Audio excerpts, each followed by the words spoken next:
तो ये वाला जो क्वेश्चन था, एक बार मैं आपको दोबारा बता देता हूँ इस वाले क्वेश्चन को। इस क्वेश्चन में आपके ऐसा होता है कि अगर कभी भी त्रिभुज जो हैं एक दूसरे के अगर अंदर बताए जाते हैं, तो हमेशा ध्यान रखें जब भी अगर कोई त्रिभुज अंदर की तरफ दिखाई देता है अगर,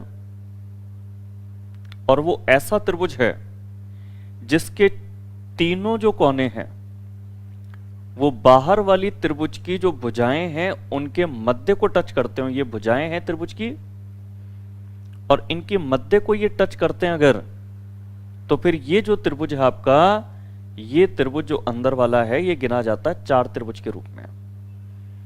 तो सीधे सीधे ये वाला जो त्रिभुज है ये चार के रूप में, और बाहर का एक त्रिभुज और इसमें जोड़ दिया तो टोटल यहां पे आंसर त्रिभुज में हम कर देंगे 5। जैसे हम अगर एक एक करके समझें तो ये जो एक त्रिभुज है इसकी वजह से 3 त्रिभुज बनना तय है।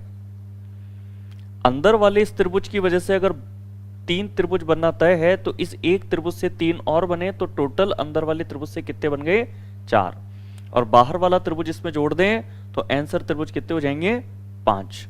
अब यही रूल अगर इस पर भी अप्लाई करते हैं अपन, तो ये अंदर वाला त्रिभुज भी तीनों जो कोने हैं इसके वो बाहर वाले त्रिभुज की जो भुजाएं हैं उनको टच करते हैं। इसका मतलब ये जो त्रिभुज है, इस त्रिभुज का मतलब जो त्रिभुज गिने जाएंगे वो गिने जाएंगे 4। इसके बाद अगर हम इसमें ये वाला त्रिभुज भी देखें तो ये भी ऐसा त्रिभुज है अंदर जिसकी तीनों जो भुजाएं हैं वो बाहर वाली त्रिभुज की जो भुजाएं हैं उनको टच करती हैं, जो कोने हैं वो बाहर वाली भुजाओं को टच करते हैं। इसका मतलब ये जो त्रिभुज है इसमें भी हो गए 4। अब बाहर का ये एक त्रिभुज अगर इनमें जोड़ दिया जाए तो फिर राइट आंसर हो जाता है 4 4 8 और 1 9। तो यहां पर आंसर हो गया अपना 9। तो ये इस तरह के अंदर बाहर अगर त्रिभुज दिखाए जाते हैं, एक दूसरे के अपोजिट दिखाए जाएं, उल्टे सीधे दिखाए जाएं, और अगर त्रिभुज ऐसा है जिसकी जो भुजाएं हैं, बाहर वाले त्रिभुज की जो भुजाएं हैं वो अंदर वाले त्रिभुज के कोनों से टच होती हैं अगर, तो त्रिभुज सीधे सीधे याद रखें 4 होते हैं। चलो इसमें अब आगे बढ़ते हैं इसके अंदर। अब इसमें कुछ क्वेश्चंस ऐसे भी ले लेते हैं जो किसी विशेष तरह की आकृति पर ना होकर के किसी भी तरह से त्रिभुज ढूंढने पर हो, कि जैसे ये त्रिभुज है इसमें पार्टीशन 1 2 3 लाइनें खींच के किया गया, कभी इसके अंदर लाइनें और बढ़ा दी जाए, यानी कि ये लाइन पूरी ऐसे हो जाती तो बहुत सारे भाग हो जाते हैं। तो जब किसी भी तरीके से अगर किसी आकृति के भाग बना करके और फिर उसमें त्रिभुज निकालने हो, तो विशेष आकृति ना होकर के यहां पर ये हर बार चेंजेबल है। तो इसमें हम क्या करेंगे कि त्रिभुज जो आसानी से गिन सकते हो पहले तो वो गिन लो, जैसे कि जितने भी भाग हैं ये सब त्रिभुज हैं इसके अंदर, ये हो गए 5। 5 त्रिभुज के बाद अगर किन्हीं 2-2 त्रिभुजों को मिलाकर के अगर त्रिभुज खोजे जाएं, तो देखो 5 तो हमने ढूंढ ही लिए थे, अगर 2-2 को मिलाएं तो जैसे इस 1 और 2 को मिला दें अगर, तो आपके जो त्रिभुज बनेगा वो बनेगा ये वाला।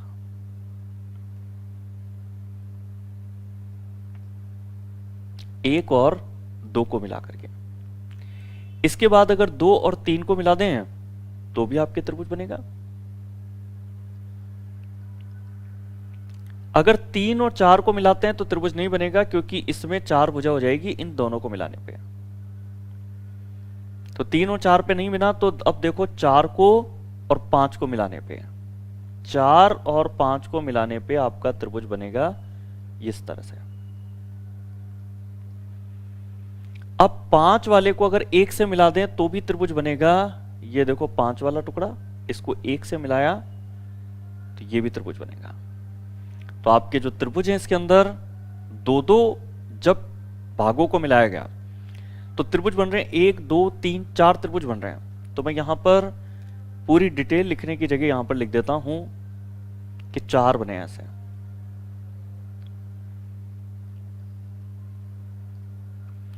अब इसमें लेते हैं 3 भागों को जोड़ने में। तो जो आपने यहां नंबर डाले थे इनमें 3 भाग जोड़ने पर जो बनने वाले हैं उनमें एक तो बनेगा ये वाला, 2 3 और 4 इन टुकड़ों को जोड़ने पे 2 3 4 को जोड़ने पे। अब आपका 3 4 5 जोड़ने पे बनेगा,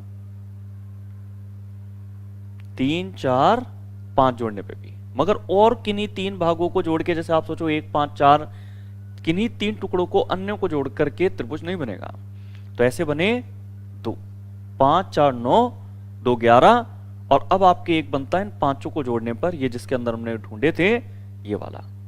तो टोटल जो त्रिभुज है इसके अंदर वो कितने हो जाएंगे? 12 त्रिभुज। इसी तरह का एक और प्रश्न मैं आपको बताता हूं। ये क्वेश्चन वैसे भी एग्जाम में बहुत ज्यादा रिपीट होने वाला क्वेश्चन है, ये वाला बहुत बार देखा गया है क्वेश्चन, और विशेष तौर पे रेलवे के जो एग्जाम हैं उनमें ये क्वेश्चन सबसे ज्यादा बार रिपीट हुआ है। इसके बाद अब अगले क्वेश्चन की तरफ बढ़ते हैं। इसके अंदर पिछले क्वेश्चन से इस क्वेश्चन में फर्क इतना सा है, ये वाली जो लाइन है पिछले क्वेश्चन में यहां तक थी, अब इसको बढ़ा करके इसमें यहां तक कर दिया। तो इससे क्या फर्क पड़ा देखें, तो देखो फर्क क्या इसमें पड़ा। पहले तो नंबर सारे के सारे त्रिभुज हैं, 6 त्रिभुज तो आपके ये हो गए। 6 त्रिभुज के बाद अगर 2-2 को जोड़ते हुए चलें तो आपके जो त्रिभुज बनेंगे 2-2 को जोड़ने पे, वो एक तो ये वाला बनेगा, एक आपके ये बनेगा 3 और 4 को जोड़ने पे, एक आपके बनेगा 5 और 6 को जोड़ने पे, एक 2 को जोड़ने पे, 3 और 4 को जोड़ने पे, 5 और 6 को जोड़ने पे। क्या 2 और 3 को जोड़ने में बन सकता है? नहीं। ये देखो 2 और 3 का हिस्सा ये है। क्या 4 और 5 को जोड़ने में बन सकता है? नहीं। 2-2 भागों को जोड़ने पे जो त्रिभुज बनेंगे वो बनेंगे ये 3। अब 3-3 भागों के जोड़ने पर जो त्रिभुज बनेंगे उन्हें चेक करते हैं। ये तो अपने 3 हो ही गए थे। अब इसमें भाग जो है 3 भागों को जोड़ने पे जो बनते हो उन पर आते हैं अपन। तो देखो 3 भागों को जोड़ने पर यहां पर इन तीनों को जोड़ दें, 1 2 3 को, तो एक त्रिभुज आपके ऐसा बन जाएगा।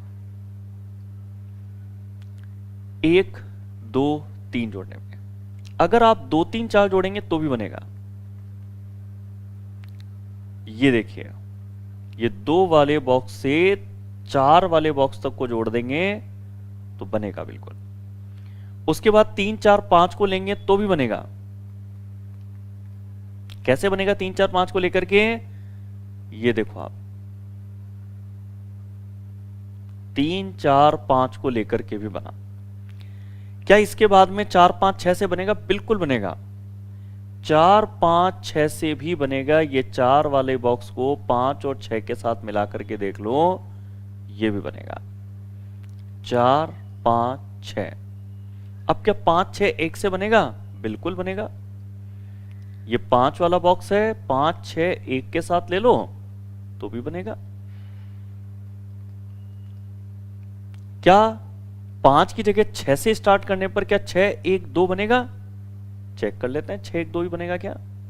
ये 6 वाला बॉक्स है, 6 1 2 को मिलाया, ये भी ट्रायंगल बन गया, त्रिभुज बन गया।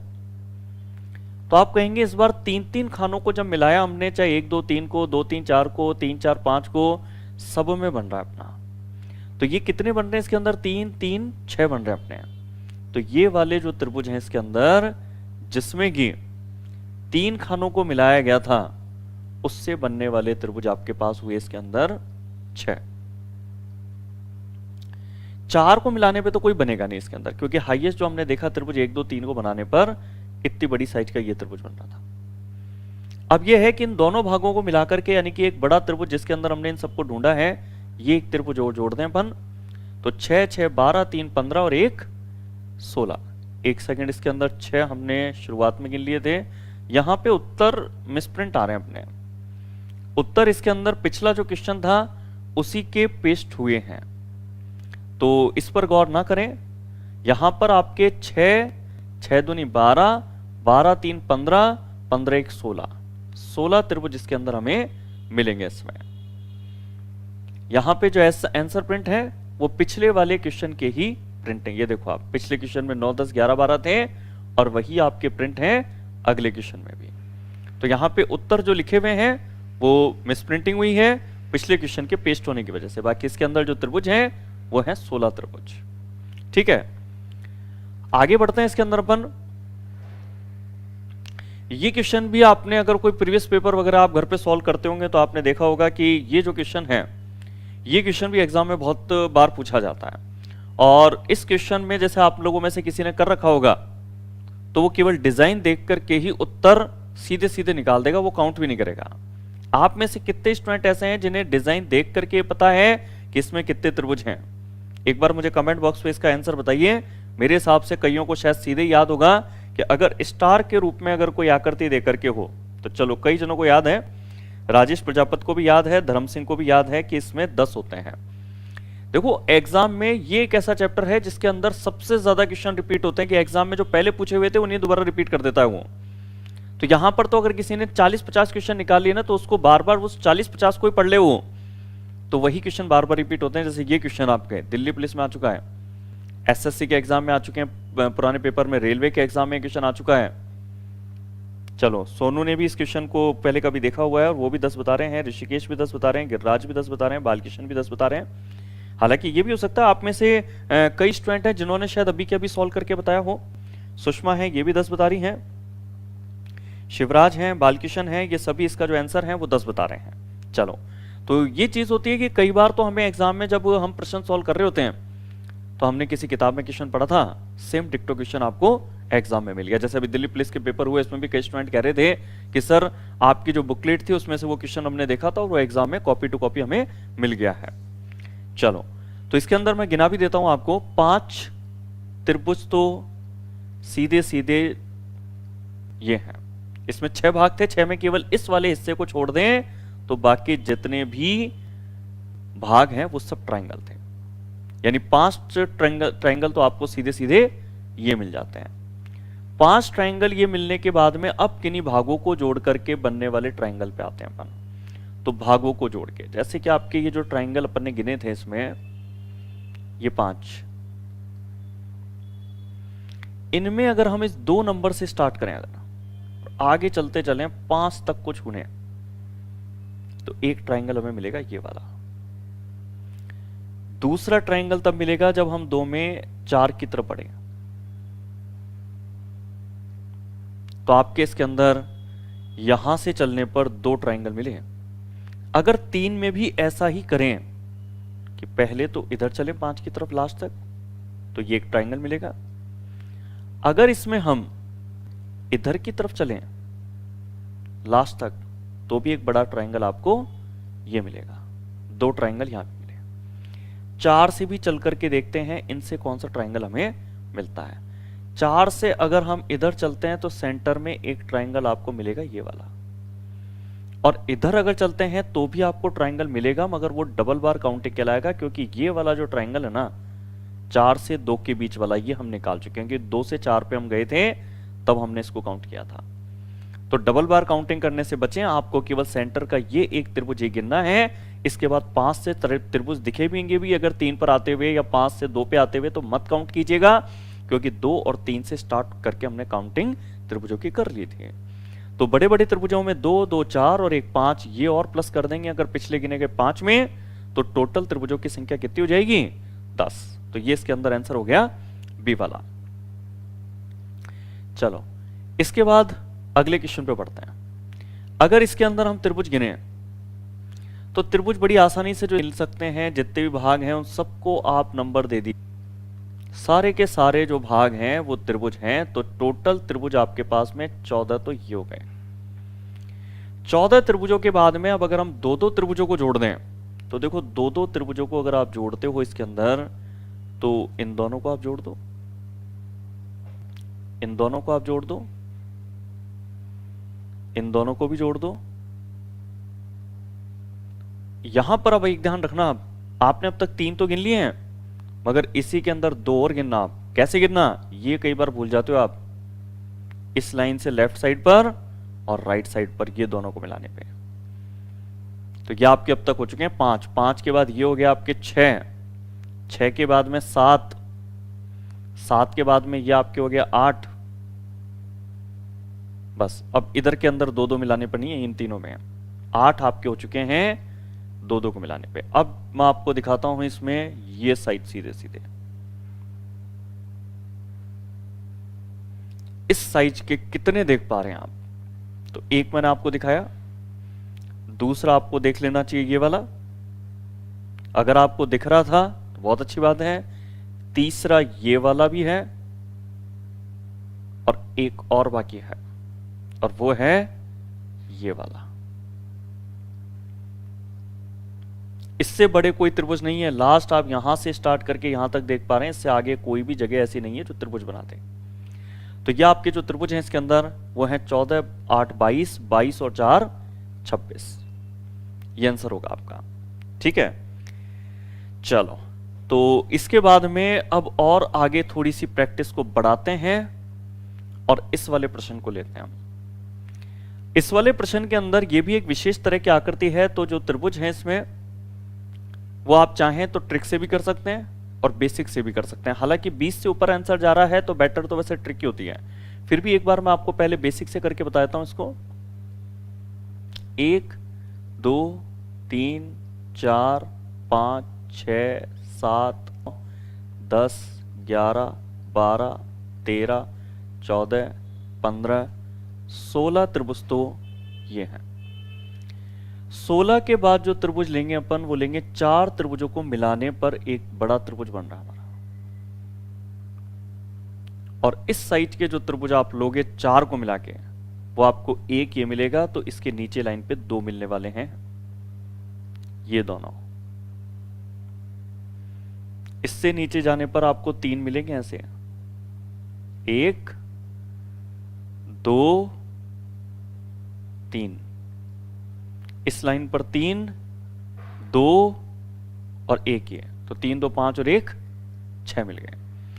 अब आपको इसमें जो त्रिभुज मिलेंगे, वैसे इसमें एक त्रिभुज और ले सकते हैं जो ढूंढने में मिसिंग हो जाती है कि 4 खानों को मिला करके एक ये त्रिभुज भी है जो उल्टा मिलेगा आपको। तो आप इसमें जो त्रिभुज हैं वो चाहें तो इन खानों की आप बात कर रहे थे तो ये त्रिभुज होंगे आपके 7 के बाद अब आपके अगर इससे भी बड़े त्रिभुज लें तो इससे बड़ा जो त्रिभुज अब आपको लेना चाहिए वो लेना चाहिए इतना बड़ा त्रिभुज। और ये कितने मिलेंगे इतने बड़े साइज के? एक तो ये मिला, दूसरा इधर से मिलेगा और तीसरा इस वाली लाइन से भी आपको मिलेगा। इनके अंदर 9 त्रिभुज शामिल हैं। 3 त्रिभुज कितने हुए अब तक? 16 7 23, 23 3 26। 26 के बाद में जो एक त्रिभुज है वो है पूरा ये,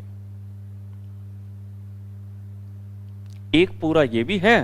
तो टोटल इन सब का कर दें तो जो आंसर आपको मिलेगा वो मिलेगा 27। मगर जैसा मैंने आपको शुरुआत से कहा है कि आकृति गिनने के अंदर जब हमारे पास में यदि 20 से ऊपर यदि आकृतियां, चाहे वर्ग मिले, चाहे आयत मिले, चाहे हमें त्रिभुज मिलती हो, तो उनमें विशेष जो आकृतियां हैं वो मुख्य रूप से होती हैं जब भी अगर 20 से ऊपर मिलती है। नहीं तो इससे पिछले कुछ 2-3 प्रश्नों को आप याद रखिए। जो आपने गिना था एक स्टार वाला कितने थे? केवल 10 थे। उससे पहले वाला अगर आपने गिना कितने थे? 16 थे। उससे पहले कितने थे? 12 थे। अगर विशेष आकृतियां होती हैं तभी आपने देखा होगा उत्तर जो है आपका वो 20 से ऊपर जाता है। अदरवाइज जो त्रिभुज हैं वो बहुत कम होते हैं वो। ठीक है, अगर इसमें टेक्निक की बात करें तो टेक्निक आपके ये होगी कि आपको हमेशा नीचे जो बेस है उस बेस पर आपको देखना कितने त्रिभुज हैं। तो बेस पर आपके त्रिभुज हैं 4, 1 2 3 4। आपको क्या करना है? लगातार 4 नंबर ऐसे लिख देने हैं। अगर बेस पर 5 होते तो 5 नंबर डाल देते, 6 होते तो 6 नंबर आप यहां पर लगातार ऐसे लिख लेते। आप लिखने के बाद अब आपको क्या करना है? इस गिनती में जो एक सबसे पहले आपने लिखा है, इस एक से नीचे के इस 2 को जोड़ देना है। ये जो एक था, एक में ये 2 जोड़ा तो बन गया आपके 3। 3 में आपके अब इस नीचे के 3 को जोड़ा तो आपके बन गया 6। अगर 6 में इस नीचे से 4 को जोड़ा तो 6 में ये 4 जुड़ करके हो गया 10। अब ये जो आपके पास में रिजल्ट आया है लगातार इस गिनती में इस प्रकार जोड़ने से इस सबको टोटल कर दोगे रिजल्ट को आप कि 10 6 16 3 19 और 1 20। अब आपको क्या करना है? नीचे से स्टार्ट करते हुए हमेशा आपको यहां पर पहला तो छोड़ना है, अगला लेना है, फिर छोड़ना है, फिर लेना है। और भी ऐसे ही आपके पास होता तो पहला छोड़ करके फिर लेना है, फिर छोड़ना है, फिर लेना है, फिर छोड़ना है। अब जो जो आपने लिए हैं उनको जोड़ लें कि 6 और 1 आपने लिए थे तो ये 7 हैं, आप ये 7 इसमें जोड़ दें तो आपका डायरेक्ट आंसर 20 में 7 जोड़ करके कितना लिख देंगे आप? 27। बेस पर जितने त्रिभुज हैं वो नंबरिंग आप डाल दें। फिर इसे आप इस प्रकार जोड़ें कि पहला जो नंबर था उससे अगले नंबर 2 को जोड़ा तो 3 आया, 3 में 3 को जोड़ा तो 6 आ गया, 6 में 4 जोड़ा तो 10 आ गया। अब जो रिजल्ट आया था इन सबको जोड़ दिया तो 20 आ गया। अब जो रिजल्ट थे उसमें हमेशा पहले को छोड़ देना है, अगले को लेना है, फिर छोड़ना है, फिर लेना है, और जो लिए हैं उनका जोड़ 6 और 1 7 है, ये अगर 20 में जोड़ देते हैं तो आंसर हो गया 27। अगर इसमें 27 त्रिभुज हैं तो आप ये बताइए कि ये डिजाइन अगर थोड़ी सी बड़ी कर दी गई और बेस अगर इस बार आपके यदि 5 हो जाता है, तो बेस अगर 5 है तो फिर कुल त्रिभुज कितने होंगे? इसका निकालिए आप आंसर कि अगर बेस 5 है तो फिर कुल त्रिभुज कितने होंगे?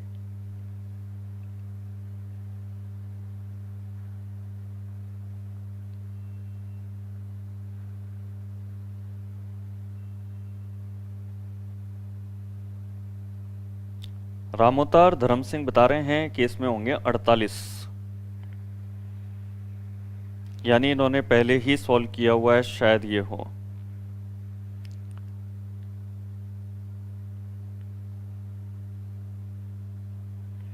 ऐप में स्पीड बढ़ाने का ऑप्शन नहीं है क्या? हाँ, अभी तक ऐप में स्पीड बढ़ाने वाला ऑप्शन नहीं है,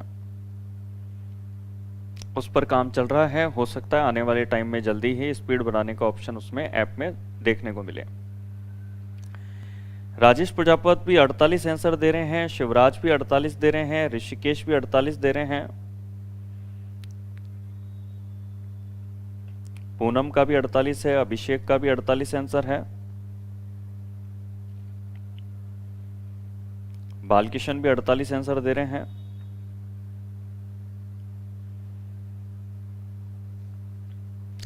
तो आई होप आप इस तरह से अगर पिरामिड के रूप में कुछ त्रिभुज एक दूसरे के ऊपर रखे हुए हों तो शायद इस तरह के त्रिभुजों को आप आसानी से गिन पाएंगे, क्योंकि वैसे अगर 48 त्रिभुज गिनने पड़े तो मेरे हिसाब से बहुत मुश्किल हो सकती है अधिकतर स्टूडेंट को। तो ये क्वेश्चन एग्जाम में आए हुए हैं और ये क्वेश्चन बड़ी आसानी से सॉल्व मेरे हिसाब से तब हो सकते हैं जब आपको ये याद रह गया हो कि बेस पर जितने त्रिभुज हैं उन नंबरिंग को यहां पर डालकर कि 5 त्रिभुज हैं तो 5 तक नंबर, 4 त्रिभुज हैं तो 4 तक नंबर, और नंबर डालने के बाद आप 1 से स्टार्ट करके फिर अगले नंबर 2 को जोड़ दें कि 1 में 2 जोड़ के 3, 3 में 3 जोड़ के 6, 6 में 4 जोड़ के 10, 10 में 5 जोड़ के 15, इनका टोटल कर दें कि 15, 10, 25, 25, 6, 31, 31, 3, 34, 34 में एक जोड़ के 35। अब इनमें से किस किस को जोड़ना है तो उसका लॉजिक ये है कि हमेशा नीचे से स्टार्ट करने पे पहला छोड़ते हैं, अगला लेते हैं, फिर छोड़ते हैं, फिर लेते हैं, फिर छोड़ते हैं। अब क्या क्या लिया हमने? 10 को लिया और हमने 3 को लिया, तो 10 और 3 13 अगर लिया है तो 13 प्लस 35 अगर कर दें तो बराबर उत्तर हमारा क्या हो जाएगा? 48। ठीक है, इस तरीके से हम प्रश्न करेंगे।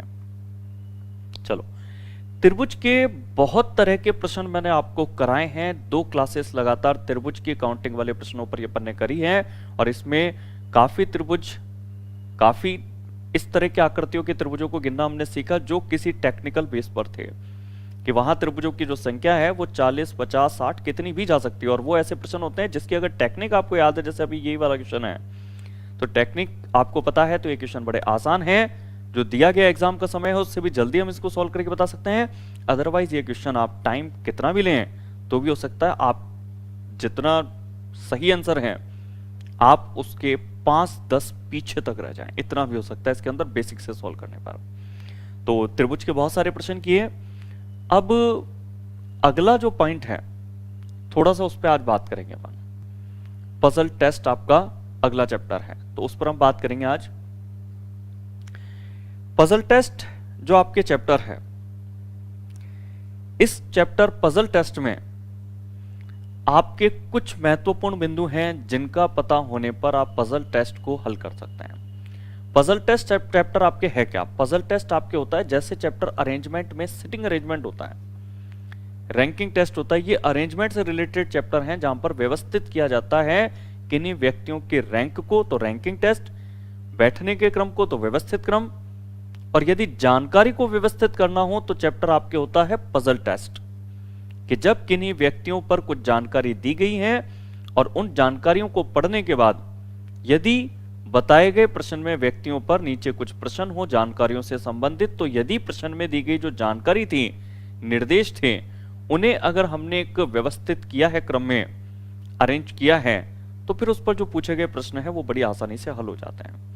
मुख्यतः पजल टेस्ट जो चैप्टर है इसमें देखा जाता है कि जो क्वेश्चन है वो ग्रुप में पूछे जाते हैं, कि एक साथ 3 क्वेश्चन 5 क्वेश्चन तक इसके अंदर पूछे जाते हैं। इंपॉर्टेंस की अगर बात करें तो ये जो चैप्टर है ये इंपॉर्टेंस बैंक के जो एग्जाम होते हैं उनमें विशेष रूप से होता है। वहां पर 35 क्वेश्चन में से 15 से 20 क्वेश्चन तक आते हैं अरेंजमेंट के। 50% कोर्स बैंक के एग्जाम में अरेंजमेंट का ही होता है, जिसमें पजल टेस्ट का एक इंपॉर्टेंट रोल है। मगर पजल टेस्ट जो है इसके अलावा भी आईएएस के पेपर में, रेलवे के पेपर में, एसएससी के पेपर में, सभी में पजल टेस्ट के जो क्वेश्चन हैं उनको देखा गया है। तो पजल टेस्ट जो चैप्टर है इसको समझने के लिए जो महत्वपूर्ण चीजें हैं कि अरेंजमेंट कैसे होता है, किन चीजों पे गौर करना होता है, हर पजल के अंदर क्या चीज कॉमन होती है, तो जो चीजें हर पजल में कॉमन होती हैं उन चीजों को आज हम, महत्वपूर्ण जो बिंदु हैं पजल टेस्ट के, उन्हें आज हम समझेंगे कि कौन कौन सी ऐसी जगह है जहां पर हमें ध्यान रखना चाहिए। तो सबसे पहला जो बिंदु है पजल टेस्ट का, जो महत्वपूर्ण बिंदु है वो है आपके यहां येलो कलर के बॉक्स पे, कि जब इंफॉर्मेशन में कोई इंफॉर्मेशन अगर नहीं के रूप में बोली जाती है, मना की जाती है, अगर तो कोई इंफॉर्मेशन अगर मना की जाती है उनसे भी हमें क्लू मिलता है और हम व्यक्तियों के बारे में जानकारी जुटा पाते हैं। चाहे वो मना कर रहा है तो भी जानकारी का पता लग जाता है। कैसे? उसके लिए कि उदाहरण को हम देखते हैं। यहां पर उदाहरण में 4 व्यक्ति हैं जो अलग अलग खेल खेलते हैं, और ये अलग अलग जो खेल खेलते हैं वो हैं badminton, table tennis, carrom, golf. आपको अगर ये बताया गया कि जो सी है ये गोल्फ खेलता है, तो सी के बारे में अगर आपको ये पता लगा कि ये गोल्फ खेलता है, और आपको ये भी कहा गया फिर बी के बारे में कहा गया कि बी बैडमिंटन व टेबल टेनिस नहीं खेलता है, तो अगर बी बैडमिंटन नहीं खेलता, टेबल टेनिस नहीं खेलता, तो यहां पर अब आपके पास 2 खेल बचे, कैरम और गोल्फ, और चारों व्यक्ति अलग अलग खेल खेलते हैं। तो अगर ये गोल्फ खेलता है तो बी गोल्फ नहीं खेल सकता फिर, क्योंकि चारों अलग अलग खेल खेलते हैं। 4 खेलों में बी गोल्फ खेल नहीं सकता, टेबल टेनिस मना कर दिया गया, बैडमिंटन मना कर दिया गया, तो बी का जो खेल खेलना है वो पता लग चुका है कि अब कौन सा खेल खेलेगा, वो कैरम। तो चाहे आपको मना लिखा हो कि ये नहीं खेलता है, मगर नहीं खेलना या नहीं के साथ कोई जानकारी दी गई है, तो ये कंफर्म मान के चलिए कि जब भी पजल में कोई जानकारी मना की गई है तो आपके पास में लास्ट में जाकर के कोई ऐसी जानकारी ही बचेगी जो ही उस व्यक्ति को आप दे पाएंगे। तो चाहे वो जानकारियों को मना कर रहा है, मगर मना करने से भी आपको बचे हुए डेटा या बची हुई जानकारी के आधार पर उस व्यक्ति के लिए जानकारी तय करने का मौका होता है। तो ये हर पजल में आपको मिलेगा, कोई से भी एग्जाम की पजल को आप सॉल्व करें जहां पर जानकारियां मना होगी, तो जो मना जानकारियां उनको आप ध्यान रखेंगे वहां पर। इसके बाद दूसरे बिंदु पर चलते हैं अपन कि पजल सॉल्व करते समय दूसरी चीज जिस पर ध्यान रखना है वो कौन सी है। पजल टेस्ट में दूसरी जानकारी यह है कि ए बी सी डी 2 खेल खेलते हैं, अगर 4 व्यक्ति हैं अगर और ये 2 खेल खेलते हैं, अब यदि किसी व्यक्ति के बारे में अगर केवल शब्द से जानकारी हो तो ये ध्यान रखें, केवल शब्द जो होता है या एकमात्र और सिर्फ, केवल, एकमात्र और सिर्फ शब्दों से अगर कोई जानकारी दी जाए तो वो जानकारी जिनके लिए बोली गई है उनके अलावा अन्य के लिए मना हो जाती है। वहां तो साफ मना लिखा था पिछले वाले बिंदु के अंदर, नहीं कह के केवल शब्द का मतलब ही एक तरीके से मना ही होता है। जैसे यहां लाइन को अपन पढ़ते हैं जिसमें कहा था केवल ए व सी टेबल टेनिस खेलते हैं। ए व सी, अगर टेबल टेनिस खेलना इनके लिए बताया गया है और यह भी कहा बाउंड करके कि केवल ए व सी ही टेबल टेनिस खेलते हैं, तो इसका मतलब यह निकला कि अगर केवल ए व सी ही टेबल टेनिस खेलते हैं, इसका मतलब अन्य कोई टेबल टेनिस नहीं खेलेगा। केवल शब्द का क्या मतलब है? अगर उसने कहा केवल ए व सी टेबल टेनिस खेलते हैं, मतलब अन्य किसी में आप टेबल टेनिस नहीं लिख पाएंगे बाप। तो केवल का मतलब है जो जानकारी दी गई है वो अन्य किसी के साथ शेयर नहीं होगी, अन्य किसी को नहीं दी जा सकती। तो केवल ए व सी टेबल टेनिस खेलते हैं, इसका मतलब अन्य टेबल टेनिस नहीं खेलेंगे, और टेबल टेनिस नहीं खेलेंगे तो क्या बचा उनके लिए? बैडमिंटन। तो बी के लिए और डी के लिए भी बैडमिंटन लिखा जाएगा। ठीक है, और तीसरा बिंदु समझते हैं। 3 मुख्य बिंदु हैं केवल इसके अंदर। पजल टेस्ट हल करना है तो 3 बिंदुओं का हमें ध्यान रखना होगा। तीसरा बिंदु कि यहां पर 4 व्यक्ति हैं, उनका नाम लेकर के तो जानकारी दी ही जाती थी कि ए व सी टेबल टेनिस खेलते हैं, सी गोल्फ खेलता है, मगर बिना नाम लिए भी जानकारी दी जाती है कि जिसे भी, कि चारों व्यक्तियों में जिसे भी पीला पसंद है वह कैरम खेलता है। अब बिना नाम के जब इंफॉर्मेशन दी गई है अगर,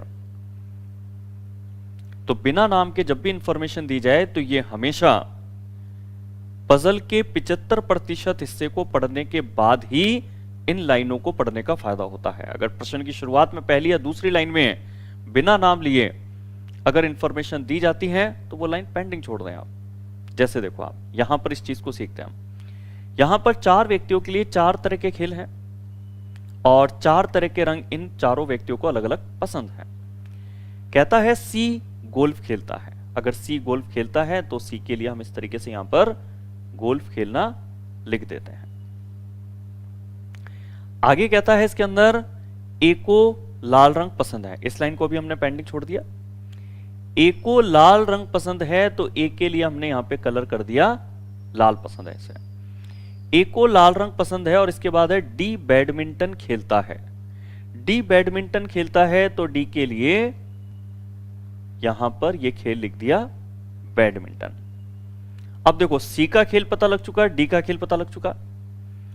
अब ये दोनों खेल तो पता लग चुके हैं, बैडमिंटन और गोल्फ। तो अब आपके पास खेल जो भरने के लिए बचे हैं वो टेबल टेनिस और कैरम बचा है, वो भरेंगे आप ए और बी में खेल। कौन से खेल भरेंगे? टेबल टेनिस और कैरम। अब कैरम जिसको आपको भरना उस पर एक शर्त है आपके पास, जिस लाइन को अब यदि हम पढ़ें जब हमारे पास 3 व्यक्तियों के लिए एक ना एक जानकारी भर चुके हैं, तब जाकर के अब अगर हम इस लाइन को पढ़ें तो ये लाइन अब हमारे समझ में आएगी, चाहे इसने नाम नहीं दिया फिर भी हम भर सकते हैं। कहता है जिसे पीला पसंद है वह कैरम खेलता है। इन दोनों में से कोई ना कोई एक कैरम खेलेगा और दोनों में से कैरम वो खेलेगा जिसे पीला कलर पसंद हो, पीला आप लिख पाए। कैरम और पीला दोनों किस एक व्यक्ति के लिए आप लिख सकते हैं? तो वो लिख सकते हैं आप पीला कलर और कैरम बी के लिए, कि बी ही एकमात्र ऐसा व्यक्ति है जिसके लिए हम कैरम खेलना लिखने के साथ साथ और पीला कलर पसंद है वो भी लिख सकते हैं।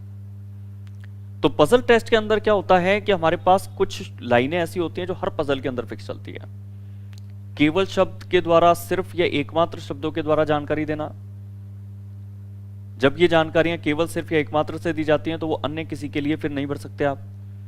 जानकारियां मना करना कि भाई इन व्यक्तियों को आप ये जानकारी नहीं भर सकते, तो आप याद रखेंगे तो लास्ट में जाकर के आपके पास कोई एक ही जानकारी उस व्यक्ति के लिए बचेगी।